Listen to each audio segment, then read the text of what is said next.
Tim That Time will was be the later, end of our later. Tim Time. Yes, there'll be more Tim Time throughout the programme. And for a list of all the Oscar winners and some in-depth features, you can visit the special BBC News website, bbc.co.uk/Oscars.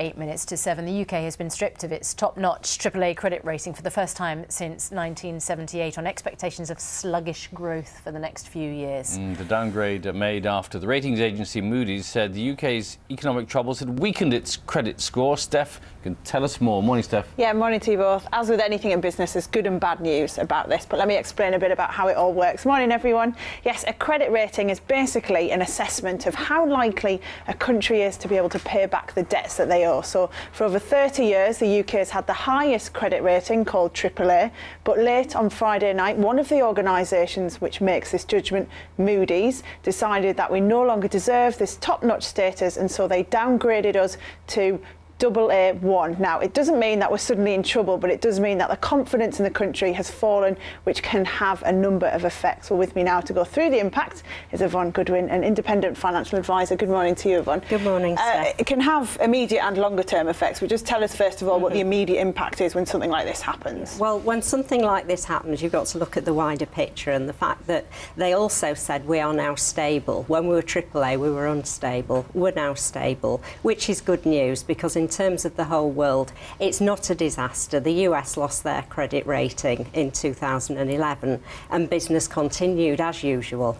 So it is much more of a kind of political status as well. Yes, it's an embarrassment politically, because George Osborne said that he wanted to maintain our credit rating and he was doing everything he could to do it, and now he's lost that, so it gives the other political party its chance to have a go. It can, however, have an impact on something like our currency, though, the sterling, and the value of that has fallen. It's now at a 2.5-year low against the dollar. It is, and that the currency markets can be spooked by something like this. It's unlikely that the stock markets will be, because they've already priced it in, because we had a warning over a year ago that this was likely to happen.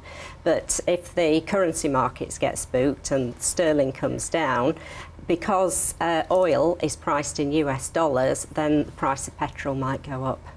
So we've already seen as well, petrol's gone up quite a lot recently, but that could go up further because of this. Yeah, I mean, the inflationary impact might be there, but it's more likely to be if the Bank of England decide to do some more QE, quantitative easing. Yeah, and this is when they pump money into the system to try and get things moving a bit more. Yes. What about other effects? Because, you know, what does it mean for the general man on the street, as it were? OK, well, very little really, and I think in my part of the world, in Yorkshire, most people this last weekend were more concerned about Bradford City going to the FA Cup final than the UK downgrade. But it will be very much business as usual, because compared to the rest of the world, we're still in pretty good shape. So it wouldn't necessarily cause great change in the inflation rate or anything? No. OK, well, Yvonne, thanks very much for your time this morning. Thanks, Steph. That's it for me for now.